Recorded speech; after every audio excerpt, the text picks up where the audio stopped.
지금은 시장이 인플레이션을 두려워해야 되는데 인플레이션이 5년 갈지 10년 갈지를 두려워해야 되는데 인플레이션이 오히려 오를 것 같으면 인플레이션을 두려워하는 게 아니라 연준을 두려워하고 있다.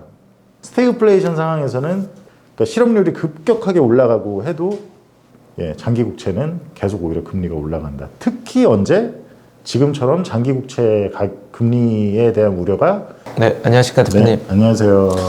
대표님이 아까 전년상 장기 금리가 단기적으로 조정을 받을 수 있다고 말씀을 해주셨는데 조정이 아니라 장기 금리가 단기적으로 반락할 수 있다. 반락할 수 있다고 그 정도 되는 레벨은 왔다. 네, 말씀해 주셨는데 그 이유는 무엇인지 네네. 그리고 저희는 어떻게 대응해야 되는지에 네네. 대해서 말씀해 주시면 감사할 것 같습니다. 네네네. 그 제가 예전에 유튜브 저희 커뮤니티 탭에 그래서 저희가 글 쓰고 커뮤니티 탭 이런 거 확인하시려면 꼭 구독을 다 하셔야 됩니다. 구독과 알림 설정 다 제가 직접 말은 안 하지만 처음 하는 것 같은데 저희 채널을 보기만 하시고 이제 구독을 아직까지 안 하신 분들도 꽤 있으신 것 같아요. 그래서 제가 근데 종종 시장의 중요한 변화인데 그거를 꼭 프루팅뿐만 아니라 제가 유튜브 독자분들께도 그 알려드리고 싶을 땐 커뮤니티 탭을 쓰거든요. 그러니까 꼭 어쨌든 구독하시기 바라고 그 커뮤니티 탭에 그때 당시 한 달이었나 2달 전이었나 제가 잘 기억이 안 나는데 썼던 거를 이렇게 좀 띄워주시면 그때 당시에 제가 10년물 톤 프리미엄이 최소 이제 40bp 정도까지 올라오기 전까지는 그 장기 국채를 나는 절대 안 건드리겠다라는 얘기를 한 적이 있어요. 장기 국채도 그렇고 뭐 나스닥도 그렇고 뭐 그런 얘기를 한 적이 있어요. 턴 프리미엄을 또 혹시 전혀 이해를 못 하시는 분들이 있으실 수 있으니까 턴 프리미엄이라고 한다면 이제 캐시, 현금이나 아니면 초단기채 대비 내가 누군가한테 돈을 길게 빌려줬을 때 뭐 1년 빌려준 거랑 10년 빌려준 거는 굉장히 큰 리스크의 차이가 있잖아요. 돈 떼먹고 도망갈 수도 있고 효준 씨가 그죠? 네. 그렇기 때문에 그 리스크 프리미엄을 뜻하는 게 턴 프리미엄이라고 하죠. 그러면 당연히 장기물이면 턴 프리미엄이 플러스여야 될까요? 마이너스여야 될까요? 더 높아야죠. 높아야죠. 네네. 그러니까 제가 플러스 40bp 정도가 턴 프리미엄이 오기 전까지는 안 건드리겠다라고 얘기를 한 적이 있는데 그 턴 프리미엄이 23년 상반기 내내 마이너스였어요. 장기물이. 그러니까 캐시에 비해서 오히려 리스크 프리미엄이 역으로 마이너스였던 상황인 거예요. 그러니까 사람들이 다 전형적인 리세션만을 예상하고 있다 보니까 이제 사람들이 다 장기채에 우후죽순 몰리면서 오히려 턴 프리미엄이 마이너스였고 또 거기에 더해서 상반기 동안은 미국 정부가 장기채를 전혀 발행을 안 했죠. 그러다 보니까 초장기채 30년짜리 본드를 전혀 발행을 안 했는데 이제 그게 8월 2일에 제가 지난 과거 영상들에 많이 있으니까 자세히 보시고 8월 2일에 이제 재무부가 발표를 했죠. 이제 초장기채를 굉장히 많이 발행할 예정인 거를. 한마디로 돈을 이제 나 이렇게 많이 빌릴 거야 길게 라고 하다 보니 국채에 대한 공급이 늘어나니까 톤 프리미엄이 이제 마이너스에 있던 게 이렇게 그죠? 그렇죠. 올라왔는데 제가 오늘 안 그래도 아까 영상에서도 얘기했지만 뭐 이렇게 정장 입고 뭐 분칠도 하고 한 게 매경에 어떤 그 제가 원래 가끔씩 나가서 하는 거기서 짧게 인터뷰를 했는데 거기서도 제가 얘기한 게 단기적으로는 아무튼 좀 쉬었다 갈 수 있다. 금리가 이렇게 막 지금 최근에 계속 텐트럼처럼 올라갔던 게 쉬었다 갈 수 있는 레벨로 본다라고 얘기를 했는데 왜냐면 다시 말씀드리지만 턴 프리미엄이 지금 플러스 아마 9월 28일자가 마지막 업데이트긴 한데 9월 28일 기준으로 플러스 20bp 뭐 이 정도였던 것 같아요. 그러니 아마 지금 최근 기준으로는 거의 30-40bp까지 오지 않았을까. 이해되시죠? 여기서 근데 다만 아셔야 되는 게 뭐냐면 비레크머니나 레리핑크처럼 이제 장기물이 급등할 거고 5.5%까지 갈 거다. 뭐 최소 10년물 기준으로 5%까지 갈 거다. 최소. 레리핑크는 최소라고 강조를 하죠. 라고 얘기를 한 분들은 인플레이션의 장기화, 인플레이션이 구조적이고 아주 고질적이 돼서 오래 갈 수밖에 없다라는 거를 근거로 내세웠고 저도 그거에 100% 동의합니다. 다만 장기적인 관점에선 다만 현재 시장에 이제 최근에 우리가 봤던 장기채 텐트럼, 장기금리가 상승한 거는 인플레이션의 장기화에 대한 우려는 사실 시장은 전혀 프라이싱을 안 했어요.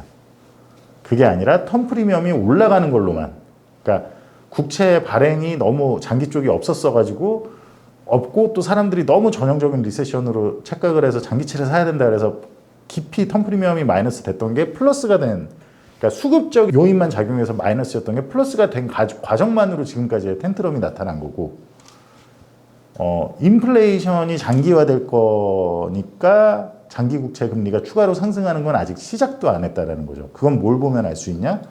장기 기대 인플레이션을 보면 알 수 있습니다. 근데 장기 기대 인플레이션은 아직 잘 고정이 돼 있죠. 그죠? 이거 전에도 제가 많이 얘기를 했으니까 명목 금리를 구성하는 거는 실질 금리 플러스 장기 기대 인플레이션인데, 그죠? 장기 기대 인플레이션은 아무튼 오르지 않았다. 그러니 텀 프리미엄의 상승만으로 명목 금리가 올랐으니 지금 실질 금리가 좀 플러스가 돼 있겠죠. 장기 기대 인플레이션 그대로인 상태에서 갔으니까. 이제 그 측면만 가지고 올랐는데, 아직까지는 제가 말씀드렸지만 어제 제가 바로 전편에서 얘기했지만 유가가 급락한 것도 그렇고 오늘 그러니까 바로 어젯밤에 급락을 했죠.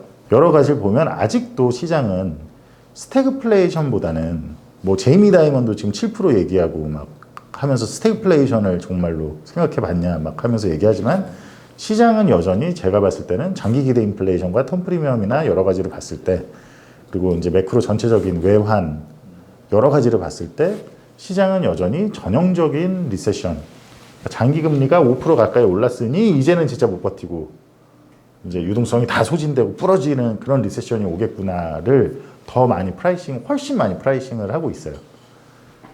그건 이제 장기 기대 인플레이션이 잘 고정되어 있는 걸 보면 알 수 있는데, 그것과 또 한마디로 미국의 인플레이션이 더 장기화될 것 같으면, 제가 마지막 항상 스태그플레이션 전망에서 항상 제일 중요하고 제일 마지막 트리거는 뭐라 그랬죠?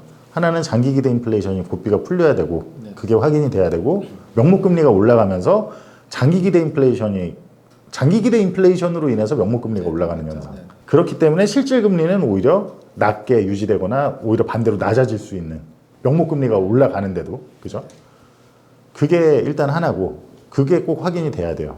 아니면 귀금속 가격이 유가가 튈 때 귀금속 가격도 같이 튀는 현상. 왜냐면 유가는 인플레이션 야기하는 자산인 반면 귀금속은 뭐죠? 인플레이션으로부터 내 자산을 보호하려고 숨는 자산이잖아요. 근데 유가가 올라가는데 귀금속은 반대로 떨어진다. 한마디로 최근과 같이 유가가 올라가는데 달러가 같이 강세로 간다.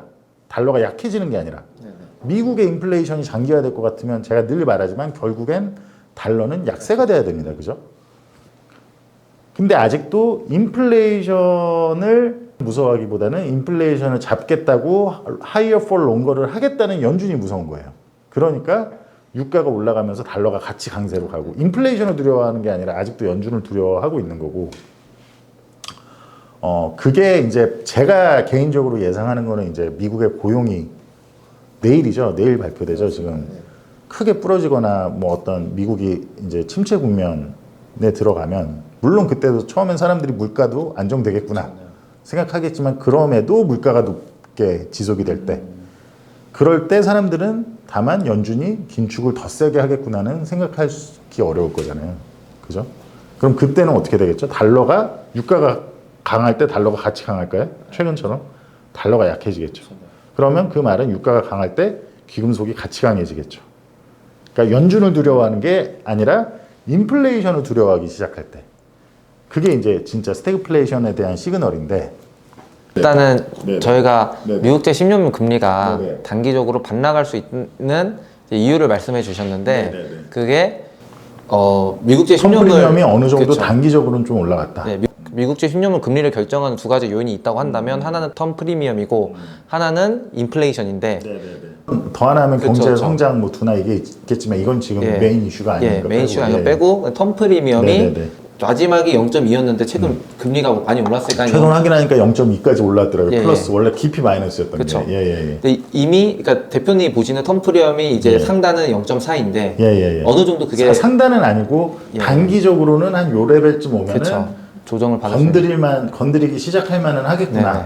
다만 장기적으로는 저는 텀 프리미엄도 더 많이 올라갈 수 있다고 보는 사람인데 아무튼. 예, 그래서 이게 이 텀 프리미엄, 그러니까 채권 금리를 결정하는 요인 중 하나인 이 텀 프리미엄이 네. 어느 정도는 네. 위로 올라왔기 때문에 네, 네. 그렇기 때문에 단기적으로는 네, 네. 발락할 수 있다. 네, 네, 네, 이 네. 말씀을 해주신 맞습니다. 거고 네. 그럼에도 불구하고 더 오를 수 있는 이유는 아까 음. 말씀해주신 것처럼 장기적으로는 텀 프리미엄이 더 오를 수도 있을 뿐만 아니라 시장은 아직 인플레이션의 장기화를 전혀 프라이싱하지 않았다. 그렇죠. 구루들은 그 얘기를 계속 하면서 장기금리가 이렇게 더 오를 수 있다 하지만 시장은 아직까지는 그 국채의 수급적인 부분과 그쵸. 심리만 나타내주는 그 텀 프리미엄으로만 움직였다. 예. 최근까지의 명목금리 그렇죠. 그래서 단기적인 발락할 수 있는 이유 중 하나가 일단 텀 프리미엄이 어느 정도 그렇죠. 레벨은 그걸로만 올라왔으니까 예. 텀 프리미엄의 살짝의 정상화로만 예, 예. 명목금리가 올라왔으니 네네. 텀 프리미엄 레벨이 제가 봤을 때는 요쯤이면은 한 번쯤 이렇게 예, 그쵸. 발락할 수 있는 구간까지 왔기 예, 때문에. 예. 네네네. 그래서 이 말씀을 해주셨어요. 왜 예, 예. 미국채 10년물이 네, 네. 예, 단기적으로 조정받을 수 있는지, 발락할 수 예, 있는지 그 말씀해 주셨고 이제 왜 그러면 사람들이 인플레이션이 네네. 왜 장기화라고 생각하지 않느냐 이 말씀을 네네네네. 해주셨거든요. 그게 시장에서 어떻게 예, 보고 아느냐. 네. 사람들이 인플레이션 장기화가 아니라 뭐 이걸 어떻게 보고 지금 텀 프리미엄으로만 그걸 어떻게 아느냐를 얘기를 하면서 예, 예. 제가 이제 그 부분이 이제 달러나 네. 장기 기대 인플레이션 뭐 이런 걸 보면 알 수 있다. 그러니까 미국 사람들은 아직도 어쨌든 인플레이션을 두려워하는다기보다는 장기화될 거니까 그거를 더 무조건 어떻게든 잡겠다고 더 세게 긴축할 연준을 두려워하는구나를 제가 말씀을 드린 겁니다. 대표님 연준은 심지어 미국 정부가 부채가 너무 많아서 이제는 단순 계산만 해도 답이 나와요. 지금 현재 금리 수준으로 계속 향후 10년을 얘네들이 끌고 간다고 하면 이자 비용이나 이런 게 정말 감당이 안 됩니다. 여기서 장기 금리가 더 올라가도 그렇고. 그럼 결국에는 어느 순간에는 사실 지금은 일단 당장 눈앞에 있는 인플레이션이 안 떨어지는 것처럼 보이니까 연준이 뭐 지금 장기 금리 올라가는 건 일부러 의도하는 게 있어요. 정말 벼랑 끝 전술로 자기들도 이거를 오래 가지고 가지 못한다라는 거는 알고 있지만 벼랑 끝 전술로 일단은 눈앞에 인플레이션을 낮추고 싶은 거예요. 자산 가격도 제가 봤을 때는 그래요. 연준 위원들 말하는 거나 보면 지금 장기 금리 올라가는 게 불편하지 않습니다. 왜냐하면 그들은 이미 1차적으로 자기들이 인플레이션을 안정시키는데 실패했다고 알고 있거든요. 그럼 그 실패한 거의 핵심은 무엇이냐? 장기 금리가 계속 낮게 유지됐기 때문이라는 것도 알고 있거든요. 그러니 자꾸 for longer, 더 하이어, 지금보다 더 높게는 사실 사람들도 많이 생각 안 하죠. 근데 시장은, 주식 시장은 이제 정점이 오면 바로 다시 금리를 낮추겠지, 뭐 이거를 다시 제로 금리로 가겠지, 이거를 계속 프라이싱을 하고 있었다면 연준은 지금 그 프라이싱을 다 깨려고 하고 있는 거예요. 계속 더 롱거로 갈 거야. 우리 내년 말까지도 계속 이대로 갈 수도 있어. 뭐 이런 식의 롱거를 계속 주입시켜서 장기 금리를 올라가게 하고 있는 거죠. 왜냐면 제가 말했지만 장기 금리가 충분히 상승해야 시장에 있는 유동성이 일단은 소멸이 될 수밖에 없고, 시장의 유동성이 한 곳에서 다른 쪽으로 이전이 되는 게 아니라 정말로 소멸이 되려면 그게 자산 시장에 있던 뭐가 어디에 있던 소진이 아니라 소멸이 되려면, 아예 없어지려면, 인플레이션을 잡고 전형적인 디플레이션 리세션을 유발하려면 소멸을 시켜야 될 거 아니에요, 유동성을. 그죠? 그러려면 장기 금리가 상승을 해야겠죠, 내려가는 게 아니라. 그래야 이자 비용, 뭐 부동산 영끌해서 산 사람도 이자 비용이 너무 비싸서 못 버티고 뭔가 이런 게 될 거 아니에요. 그러니까 자기들이 실패한 원인을 제가 봤을 때 연준은 지금 알고 있다라고 봅니다. 다만 근데 이거를 정말 그렇게 되려면, 제가 보는 관점은, 제가 그러니까 전형적인 리세션이라고 보는 분들과의 차이점은 이렇게 생각하시면 될 것 같아요. 그러니까 제가 봤을 때는 장기 금리가 지금 현재 수준에서 머문다고 한다고 해도 이미 이번 3월에 그 BTFP나 이런 거 해서 당장은 어쨌든 은행들이 평가 손실은 지금도 엄청나게 보고 있겠지만 당장은 그런다고 뭐 그렇게 정말 대형 은행, JP모건이나 이런 데들이 망하고 이런 게 아니잖아요. 지금 그리고 작은 은행들도 일단은 계속 연장을 할 수는 있게 했단 말이에요. 그리고 그런 작은 은행들은 알아서 정리되기를 원해 할 거고, 어쨌든 자기들도 벼랑 끝 전술로 일단은 물가를 한 번은 나중에 다시 튀어오를지언정 일단은 잡아야 다시 돈을 문제가 생겼을 때 투입할 뭐가 있지 않을까요? 명분이 있어야 돼요. 명분이. 유동성이 아예 소멸되기 위해서는 그 장기 금리가 현재 수준이 아니라 더 올라가야 된다라고 보는 거고, 거기에 더해서 미국의 적자 지출이 너무너무 막대해서 반대로 디플레이셔너리한 압력, 자산 가격이 내려가고 뭐 장기 그런 거를 상쇄할 정도로 엄청 크게 지금 계속 빚을 내서 돈을 쓰고 있잖아요. 또 미 정부가. 한편에서는 인플레이션적인 압력을 엄청 하고 있는 거잖아요. 그거를 offset하려면 지금 장기 금리 정도로는 안 된다라는 거예요. 거기다가 말 그대로 정말 하이어 폴 롱거를 계속 뭐 내년 말까지도 한다라고 한다면 말했지만 장단기 커브는 어쨌든 이렇게 역전된 게 정상이 아니라 보통 많은 기간 동안 이게 정상, 멀리 있는 쪽이 더 많이 받아야 될 거 아니에요. 그렇죠. 그럼 제가 이건 예전에 그 3%든 어디든 예전부터 얘기했던 게 이렇게 될 거다. 베어 스티프닝이 될 거다. 장기 금리가 올라서 정상화되는. 그렇죠. 네. 기준금리는 가만히 있어도 네네. 조금 내려간다고 하더라도 네네. 말했잖아요. 최소 10년물이나 뭐 30년물 간에 역사적 평균이 뭐 150bp 기준금리랑 뭐 이 정도 되니까 네네. 그러면 진짜 왜 제이미 다이먼 말대로 장기금리가 7%까지도 최종적으로는 갈 수도 있는 거죠. 그래야 인플레이션이 일단은 1차적으로 뭔가 안정이 되면서 연준도 다시 개입을 하거나 할 수도 있겠죠. 이해되시나요? 네, 이해됐어요. 그러니까 지금 얘기가 제가 이거를 또 다 얘기를 하려다 보니까 지금 또 양이 방대해서 방대한 게 지금 또 제가 보시는 분들한테 혼란만 드리지 않았을까 싶은데 네, 한번 제가 짧게 정리해 볼 테니 맞는지 한번 확인해 주세요. 네네네. 그러니까 대표님이 말씀해 주신 그러니까 장기 금리가 일시적으로 반락할 수 있다는 일단 아까 앞에도 제가 정리를 했지만 텀 프리미엄이 어느 정도 올라왔기 때문이다. 네네네. 하지만 그럼에도 불구하고 네. 장기적으로 장기 금리가 계속 오를 수 있는 이유는 인플레이션의 고착화에 근거가 있다라고 말씀해 주신 게 아주 간략하게 정리하면 네네네. 이렇게 될 것 같은데요.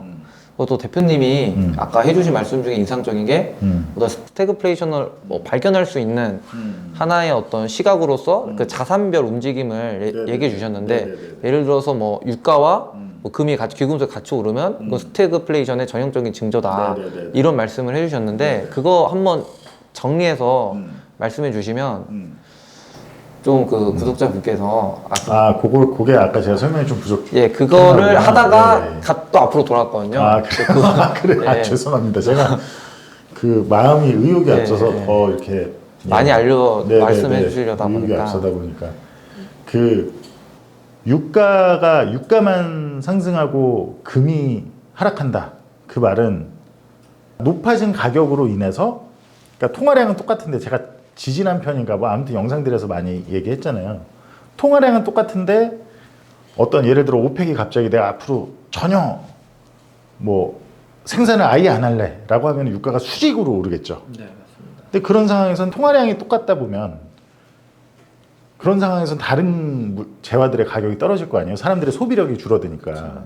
기름은 원유는 아무튼 필수재니까. 그죠? 근데 만약에 통화량이 불어난 경우에 유가가 뭐 지정학적 이유로 올랐던 어떤 오르면 다른 것도 연쇄적으로 같이 오르잖아요. 그죠? 네. 그렇게 해서 경기가 꺾이더라도 그 물가는 쉽게 내려오지가 않죠. 그렇게 통화량이 그러니까 경기와 물가를 연관돼서 일단 생각을 하면 안 된다. 그게 기본 베이스고. 자, 그럼 그런 관점에서 최근 한 1, 2주 귀금속 가격이 안 좋았잖아요. 그죠? 그거는 그러면서 달러가 강해졌잖아요. 네. 레리 핑크나 많은 구루들도 그렇고 뭐 저는 워낙 옛날부터 인플레이션의 장기화를 얘기를 했지만 그 말은 미국이란 선진국발 인플레이션의 장기화인데 귀금속은 약해지고 달러가 강해졌잖아요. 네네. 그럼 그게 뭐를 뜻할까요? 그러니까 지금 시장은 통화량이 많은 상태에서 엄청 유동성이 아직도 많은데 유가가 오르니 다른 것들도 물가가 계속 오르겠다라고 생각을 하는 걸까요? 그러니 높아질 물가로부터 내 자산을 방어하기 위해 가는 시장의 장세였을까요? 아니면 최근 한 2주 유가가 올라가는데 귀금속 가격은 떨어진, 약해진 그건 그리고 달러가 오히려 강해지고 캐시가 강해지고 단기채로만 사람들이 몰리고 그죠?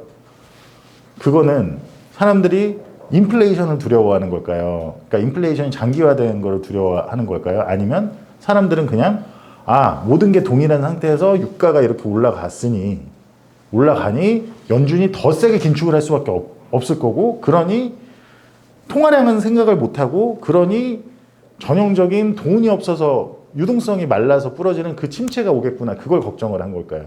리세션 전형적인 아직도 후자라는 거예요. 그렇기 때문에 그렇게 걱정을 하다 보면 유가도 결국에 2007년, 2008년이 그랬듯이 유가도 올라가다가 다시 결국엔 또 후행적 꺾이죠. 그러니까 제가 전에도 말했지만 통화량이 일정할 때는 통화량이 다 똑같을 때는 높아진 가격 그 자체가 인플레이션에 대한 치유약이 될 수가 있다. 그러니까 사람들은 아직 그런 것만 시장은 아직 그렇게 받아들이고 있다라는 거지. 많은 구루들이 최근에 와서 정말 뭐 제이미 다이먼도 스태그플레이션 얘기하면서 7% 얘기하고 막 이렇게 얘기를 하고 그래도 지금 시장에서 그런 나타나는 현상에서 봤을 때는 아직 전혀 스태그플레이션을 걱정하는 시장의 움직임은 아직 발현이 안 되고 있다. 이해되시나요? 네. 그리고 그거를 또 뭐 제가 지금 뭐 달러화 얘기하고 뭐 귀금속 얘기하고 했지만 꼭 그걸 떠나서 쉽게 알 수 있는 게 장기 기대 인플레이션만 봐도 안 오르고 있어요. 물론 그 장기 기대 인플레이션이 되게 정확한 지표다라고 할 수는 없어요. 왜냐면 채권 시장에서 그냥 시장 참가자들이 하는 팁스 금리 가지고 얘기를 하는 그 장기 기대 인플레이션은 그거 아니면 뭐 설문조사로 하는 그 장기 기대 인플레이션이니까 저는 오히려 그런 장기 기대 인플레이션 지금 현재 그게 나타내고 있는 것보다는 귀금속 가격, 금 가격이 더 장기 기대 인플레이션을 잘 반영한다라고 보이거든요. 제가 봤을 때는. 대표님이 지금 말씀해 주신 거는 네네네. 자산별로 예. 자산별의 움직임을 통해서 시장의 어떤 심리를 지금 네.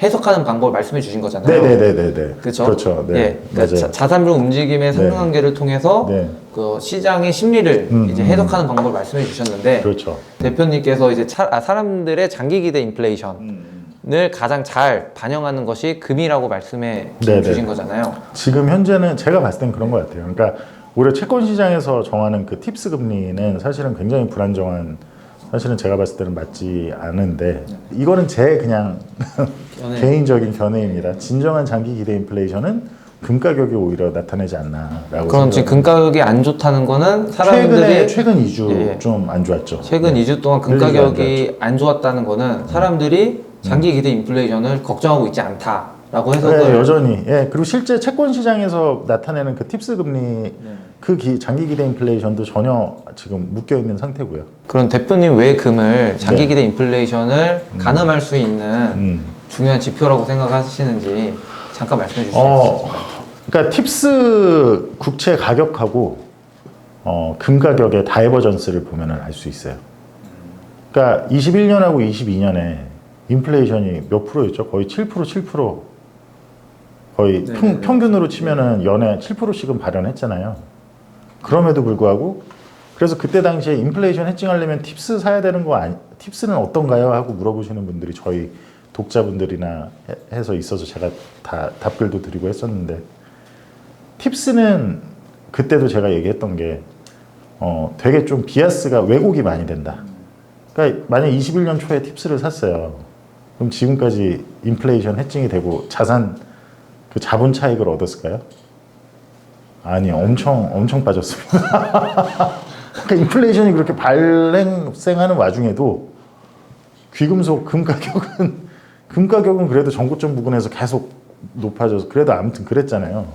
그리고 뭐 22년에도 모든 자산 하락할 때 금은 그래도 플러스 1%인가 YTD로 연초에서 뭐 그런다고 진짜 그게 금도 아직까지는 제가 말씀드렸듯이 장기 기대 인플레이션이 막 올라가고 있지 않기 때문에 금도 뭐 그렇게 아직까지는 탁월한 성과를 내고 있진 못하지만 그래도 기타 자산들 명목 국채에 비해서는 당연히 잘했고 팁스에 비해서도 엄청 그러니까 팁스가 전혀 인플레이션 해칭을 못 해줬다는 거예요. 어쨌든 21년, 22년에 인플레이션이 계속 발생하는 와중에도 제가 계속 이게 되게 이 워딩이 굉장히 중요하다니까. 이거를 꼭 저희 시청자분들이 정확히 아셨으면 좋겠어요. 지금은 시장이 인플레이션을 두려워해야 되는데 인플레이션이 5년 갈지 10년 갈지를 두려워해야 되는데 인플레이션이 오히려 오를 것 같으면 인플레이션을 두려워하는 게 아니라 연준을 두려워하고 있다. 인플레이션이 오를 것 같고 더 원유 가격이 치솟고 뭐 온갖 우유 가격도 오르고 하면 인플레이션을 두려워해야 되는 게 정상인데 그런 기질이 보일 때마다 오히려 연준을 두려워하고 있고 그래서 장기 기대 인플레이션은 계속 묶여 있다 보니까 실질 금리가 튀어버린다 위로. 미래의 실질 금리가 위로. 그러니까 팁스 가격이 그렇게 무너졌다는 거예요. 인플레이션에 대해. 장기 기대 인플레이션이 올라가면서 장기 금리가 상승한 게 아니고, 이해되시죠? 네. 그런 측면에서 제가 아까 말한 그 턴 프리미엄, 네. 턴 프리미엄의 상승만으로 일단 최근 몇 달 동안 있었던 제가 계속 경고해온 장기금리 텐트럼이 발현된 것도 어떤 인플레이션이 장기화될 거야에 대한 건 아직 시장에 전혀 프라이싱이 돼 있지 않다. 그게 그러다 보니 역설적으로 아주 장기적인 관점에선 저는 더 위험하다. 왜냐면 장기 기대 인플레이션이 오르게 됐을 때 그때는 실질 금리도 안 올라가서 장기 기대 인플레이션이 올라가면서 명목 금리가 올라가 버리면 실질 금리는 안 오를 거 아니에요. 그러면 그 와중에 인플레이션이 발현이 되면 그거는 이제 저는 분명히 2차 스파이크를 강하게 보고 있기 때문에. 그리고 제가 여기서 하나 더 덧붙이자면 미국의 주식시장 같은 경우는 이제 어제 장기금리가 약간 반락하니까 미국 주식시장도 살짝 반등하는 듯한 최근의 흐름 그대로 보였지만 당분간은 장기금리가 진짜로 제가 보는 대로 단기적으로 좀 장기금리가 반락할 수 있다. 한마디로 장기국채 가격이 단기적으로 반등할 수도 있다가 만약에 현실이 된다면 물론 뭐 그대로 장기국채 가격이 더 계속 떨어질 수도 있습니다. 저는 그냥 턴 프리미엄 봤을 때 그런 게 조금 이 정도 레벨이면 뭐 그럴 수도 있다라고 말씀드린 건데 아무튼 제가 지금 단기적으로 예상하는 게 현실이 되는 상황에 오히려 미국 주식시장은 양쪽 다 안 좋을 수도 있어요. 그 무슨 말이냐면 장기 채권과 미국 주식의 채권과 주식의 그 해칭 관계 있잖아요. 네네. 그러니까 원래 주식이 빠지면 사람들은 채권 가격이 오른다고 생각해서 장기채를 이번에도 산 거고 네네.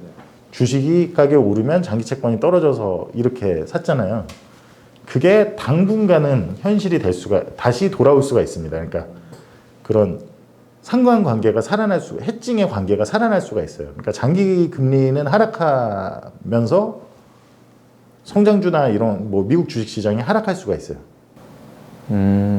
왜 그런지. 단기적으로는 말했지만 아직 시장은 유동성이 없어서 부러지는 걸 많이 예상을 하고 있는데 금리가 제가 봤을 때는 그 장기 기대 인플레이션이 안 오르고 있는 걸로 봐서 지금 정도 금리까지 한 5%에 가까운 장기 금리까지 왔다면 단기적으로 우리가 바로 앞에 둔 게 이제 어닝 시즌이잖아요.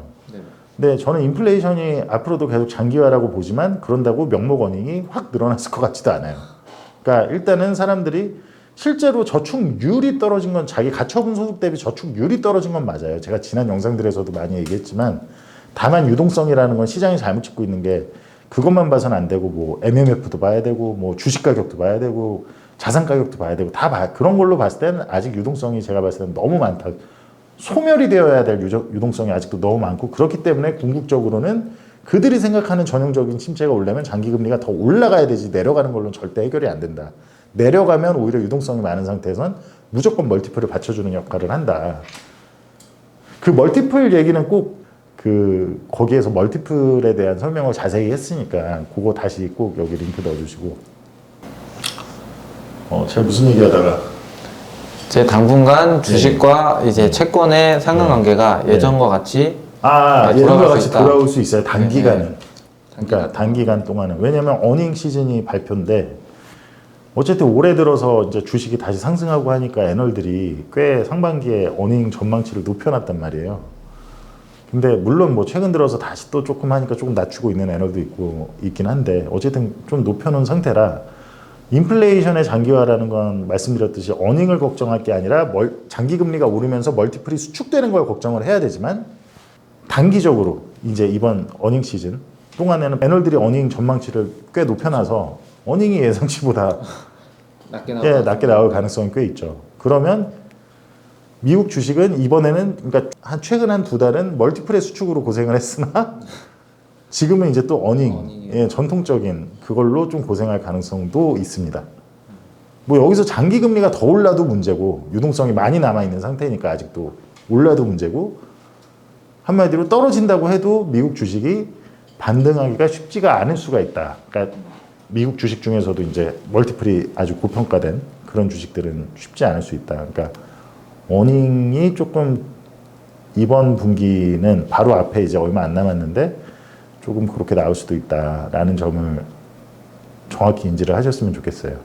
제가 오늘 얘기를 방대한 거를 어떻게든 좀 한 번에 몰아서 짧게 얘기하려고 하다 보니까 근데 멀티플 관련은 꼭 저희 채널을 구독하시면 꼭 이 영상은 다 제가 멀티플 그 장기금리와 이게 그쵸. 미치는 영향과 왜 많은 분들이 전형적인 리세션, 어닝 리세션이 올 거야 생각하고 장기국채를 샀는데 그게 실패했던 이유를 제가 그게 잘 안 된 이유를 제가 해놨으니까 꼭 이거를 보시고 네 아무튼 그렇습니다. 그 혹시 대표님이 그 인플레이션 장기화 정말 위험하다. 네. 라고 많이 말씀을 하셔줬고 저희 프로츠 투자 자문은 스태그플레이션을 전망하고 있는데 그러면 만약에 이런 것들이 진짜 발현이 될 때는 자산 간 움직임이 어떻게 되면 저희는 그걸 알아차릴 수 있나요? 일단은 아까 말씀드렸듯이 유가나 뭐 이런 인플레이션의 지표가 올라갈 때마다 달러가 계속해서 앞으로 이제 2차 인플레이션 스파이크가 나올 거라고 제가 저희는 그렇게 본다고 얘기를 드렸잖아요. 이제 저희 영상을 보시면서 저희 전망에 동의하시는 분들도 있을 거고 아무래도 지금 저축률도 이렇게 없고 하다는데 분명히 전형적인 리세션일 거야 라고 생각하시는 분들도 많이 계실 것 같아요. 그리고 그거는 저희도 무조건 저희가 맞습니다라고 얘기할 수 있는 부분이 아니에요. 저는 그렇게 많은 분석을 통해서 그렇게 보지만 그러니까 인플레이션 수치가 예를 들어 다시 근데 저희 말처럼 오른다고 막 해볼게요. 막 올라요. 근데 그 와중에도 21년, 22년 내내 그랬듯이 이번에도 인플레이션이 오르는데 달러가 계속 강해져요. 그리고 귀금속이나 이런 거는 오히려 별로 안 강해지고 그냥 뭐 왔다 갔다 지지부진. 물론 다른 자산보다 낫겠으나 그죠? 물가가 계속 2차 스파이크가 나타나거나 그런 환경에서 달러가 계속 물론 사실은 저는 어려워 보이거든요. 지금 이미 달러가 많이 왔다고 보는데 지난 12주 동안 연속으로 강해졌으니까. 근데 그게 앞으로 진짜 물가가 상승하는 과정에서 달러가 계속 강해져요. 그리고 미국의 고용이나 경제 지표 중에 이제 고용 그리고 막 이런 게 뭐 PMI 뭐 이런 것들이 막 너무 강하게 나와요. 계속. 그러니까 정말로 경제가 돈을 너무 많이 뿌려서 경제가 너무 강해서 아직도 물가가 높은 것처럼 그렇게 나와요. 그러면 연준 입장에선 또 내가 계속 긴축하겠다 블러핑 더 강하게 할 수 있겠죠. 그죠? 그럼 그거는 결국에 그렇게 경제가 강해서 생기는 인플레이션이 강한 것도 아니죠. 사실은 돈을 뿌려서 그게 너무 많이 뿌려서 한 거지만 그냥 쉽게 빨리 얘기하자면 뭐 그런 인플레이션이라고 한다면 연준은 계속 어떻게든 때려잡겠다라고 할 수도 있겠죠. 물론 저는 그것조차도 미국의 정부 부채가 너무 많아서 지금 이자 비용이나 이런 게 더 감당이 안 되는 순간 이게 계속 이어지면 감당이 안 돼요. 진짜로 이건 산수만 해봐도 나오거든요. 그것도 쉽지 않다라고 보지만 일단은 어쨌든 그런 현상이면 전형적인 리세션 결국에는 이것도 이러다가 그냥 전형적인 디플레이션형 리세션은 저희도 당연히 리세션 진영입니다. 스태그플레이션이라는 건 아주 강한 하드 랜딩이에요. 그러니까 하드 랜딩인데 물가가 높게 발현되는 걸 스태그플레이션이라고 하는 거예요. 그게 70년대, 40년대 뭐 이럴 때 있었던 하드 랜딩으로 아주 경기가 침체되는데도 고용은 막 크게 부러지고 하는데 물가가 안 떨어지고 반대로 오르거나 그게 이제 보통 그리고 그런 현상은 이제 통화가 풀리고 물가까지 전이되기까지가 시차가 있어서 그런 현상이 종종 발생하는데 시청자분들 댓글을 가끔 보다 보면 저희가 리세션을 전망하지 않고 있는 걸로 생각하시는 분들도 꽤 있더라고요. 그게 아니고 저희는 아주 강한 리세션을 예상하는데 스태그플레이션을 예상하기 때문에 스태그플레이션 상황에서는 아무리 고용이 부러지고 지금도 그런 분들 많을 거예요. 고용이 부러지기만 하면 GDP가 확 떨어지기만 하면 장기국채 가격이 엄청 크게 뛰겠지. 이제 금리가 크게 하락하겠지. 그렇지 않습니다. 스태그플레이션 상황에서는 고용이 급격하게 그러니까 실업률이 급격하게 올라가고 해도 장기국채는 계속 오히려 금리가 올라간다. 특히 언제? 지금처럼 장기국채 금리에 대한 우려가 미국에 정말 술 취한 나라처럼 펑펑 적자 재정을 써서 이렇게 채권 작용단이 이제야 깨어났다고 하잖아요. 제가 그렇게 예전부터 얘기를 했는데 아무튼 그런 우려 때문에 생긴 거라면 더더욱 경기가 침체라고 해서 장기금리가 빠진다? 전혀 그렇지가 않고 그거에 대해서는 다음 편에 할까요? 아니면 지금 그냥 제가 간단히 일단은 차트를 하나 해서 제가 찾아가지고 저희 매니저나 아니면 해서 할 테니까 그래서 그런 상황에서는 고용이 막 많이 올라가던 뭐 GDP 뭐 그런 상황에서도 장기금리는 계속 올라간다. 물가가 잡히기 전까지. 아무튼 다만 단기적으로는 아직 장기 기대 인플레이션이 오르고 있지 않아서 단기적으로는 반락할 여지가 있다. 턴 프리미엄만 봤을 때는 일단 그렇게 하시면 좋을 것 같습니다. 그리고 이 영상이 좀 제가 방대한 거를 또 짧게 얘기하려고 하다 보니까 아마 특히 처음 보시게 되면 되게 어려우실 수 있을 것 같아서 이걸 보기 전에 꼭 보시면 좋을 만한 영상 링크를 마지막에 해놓을 테니까 댓글에 보시기 전에 꼭 이거를 보시고 보시면 더 이해가 되실 만한 거를 그렇게 해놓겠습니다. 아직 제 질문 드린 게 딱 하나 그만 정리하고 가겠습니다. 아까 대표님 스태그플레이션의 전형적인 징조로서 자산별 가격 움직임을 말씀해 주셨는데 약간 인플레이션을 일으키는 대표적인 자산인 유가와 그리고 인플레이션으로부터 자산의 가치를 보호해주는 이 귀금속 가격이 이 두 개가 다 같이 강해지고 반대로 달러는 약세가 이루어질 때 시장 사람들은 스태그플레이션을 프라이싱 하는 거다. 그렇죠. 그리고 달러의 약세와 사람들은 상상하기 어렵겠지만 그 상황에서는 주식이 크게 하락해도 달러가 약세가 됩니다. 그러니까 지금은 아무도 상상하기가 어려울 거예요. 거기다 또 유럽이나 달러 인덱스의 중요 잣대가 되는 유럽이나 이런 데가 거의 스태그플레이션 상황에 이미 진입을 했기 때문에 그러니까 또 이번엔 다를 수는 있어요. 명목 화폐로는. 다만 그렇게 되면 근데 미국도 스태그플레이션이다 그럼 금 가격은 훨씬 크게 올라가겠죠. 달러가 기타 통화에 대해 비해서는 그렇게 약하지 않더라도. 그리고 엔화가 지금 이제 또 주시해야 될 게 일본이 지금 어떻게 하느냐. 일본 환율이 너무 떨어지니까 지금 엊그제 개입했었거든요. 뭐 아시겠지만. 그럼 엔화가 개입한다라는 거는 결국에 아마 달러를 팔아 제낄 텐데 그러면 달러를 팔 때 어떻게 하겠어요? 그렇죠. 그 장기 국채를 팔겠죠. 일본이 보유하고 있는. 그래서 최근에 저는 사실 원달러 환율도 그렇고 달러 인덱스도 그렇고 제가 프루팅에는 썼지만 아무튼 달러는 좀 계속 강할 거다라고 보는 거는 제가 봤을 때는 지금 레벨이 조금 높은. 네네네. 그래서 이거 시청해주신 분들은 좀 오늘 대표님 말씀하신 것처럼 자산별 가격의 상관관계를 보면서 시장의 심리를 이해하는 방법을 힌트를 얻어갔으면 그리고 굉장히 좋을 것 같습니다. 그리고 이해가 안 되시는 분들이 아마 처음 보시면 특히 더 있으실 수 있어서 그런 분들은 꼭 과거 것들부터 이렇게 좀 보시면 워낙 과거에 설명을 길게 했던 부분이라 넘어가는 것들이 꽤 있거든요. 사실은 그때마다 다시 설명을 제가 할 수 있어야 되는 건데 이게 좀 방대한 내용이라 그걸 또 줄여가지고 하기가 쉽지가 않아서 아무튼 그렇게 좀 잘 보시면 좋을 것 같습니다. 오늘 많은 말씀, 또 소중한 말씀 해주셔서 감사드립니다. 수고하셨습니다. 감사합니다. 감사합니다.